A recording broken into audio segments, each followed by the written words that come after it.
attends. 1, 2, 3 et puis go. Coup de rein là. 1, 2, 3. Poignet.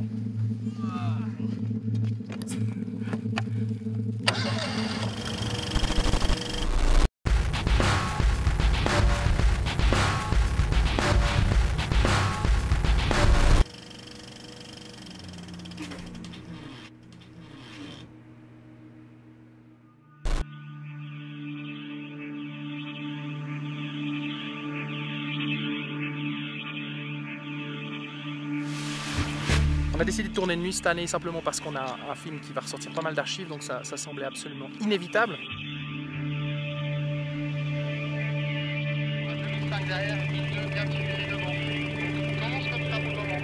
On va taquiner pour déclaration d'activité. On a acheté notre propre matériel d'éclairage pour pouvoir laisser le matériel durant toute la saison s'il faut. D'accord, alors je peux l'allumer sans autre. Enfin. Ça ne nous permet pas seulement de travailler sur 2 ou 3 jours dans la saison, mais de travailler sur 2-3 mois, puis tout à coup, pouf, bonjour, on monte au sommet, on allume tout et puis on tourne. La descente jusqu'à la petite bosse qui est en face de nous, il faut qu'on est en bas, puis qu'on éclaire tout le long de la nuit.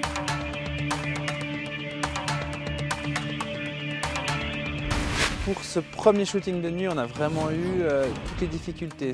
De 8h25. Parce qu'il y avait facilement 500 kg de matériel à pousser à dos d'homme jusqu'au sommet.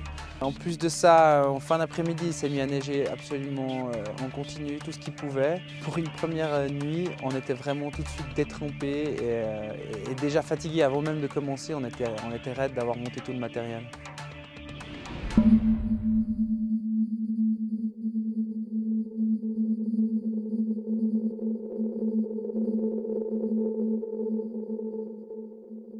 On veut pas montrer qu'on utilise des projecteurs, on veut faire croire qu'on travaille qu'avec des torches.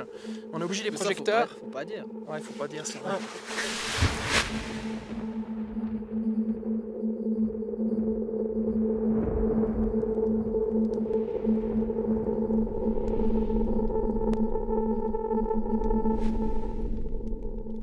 Le ski de nuit pour moi c'est un feeling tout autre que de jour, c'est vraiment...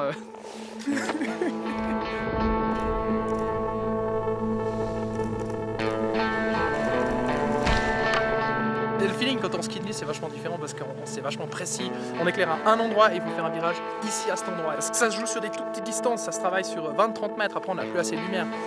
On n'est pas Hollywood non plus quoi. Là j'ai une jolie image. Le chauffe un coup parce que... 3, 2, moteur. Parti. La plus grosse difficulté pour un tournage de nuit, c'est qu'il faut rester patient et en plus patient quand il fait très froid. Ouais mais c'est lourd l'histoire là. Ah ouais c'est lourd. Celui-là, Joe, 1 minute. Allez. Chaque fois qu'on redéplace un peu un spot, on repère 10, 15, 20 minutes pour se préparer. Ensuite, il faut se remettre dedans. Donc c'est vraiment la lenteur qui est pesant autant pour les skieurs que pour les caméramans, que pour finalement les jeunes qui viennent nous aider. Moteur, 3, 2, 1. Axe. Quand c'est parti.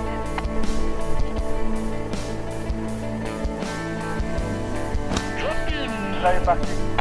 C'est vraiment top, c'est un super privilège là, de pouvoir venir ici et de pouvoir profiter de tout ça. Et chaque virage là, dans ce neige, c'est incroyable, c'est du velours, c'est mortel.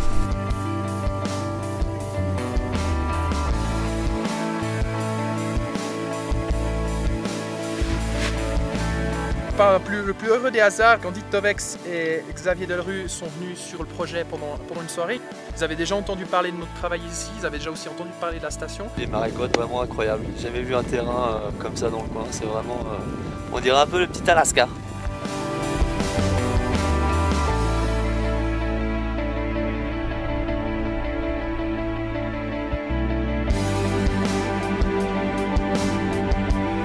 C'était vraiment unique. J'avais jamais skié de nuit comme ça.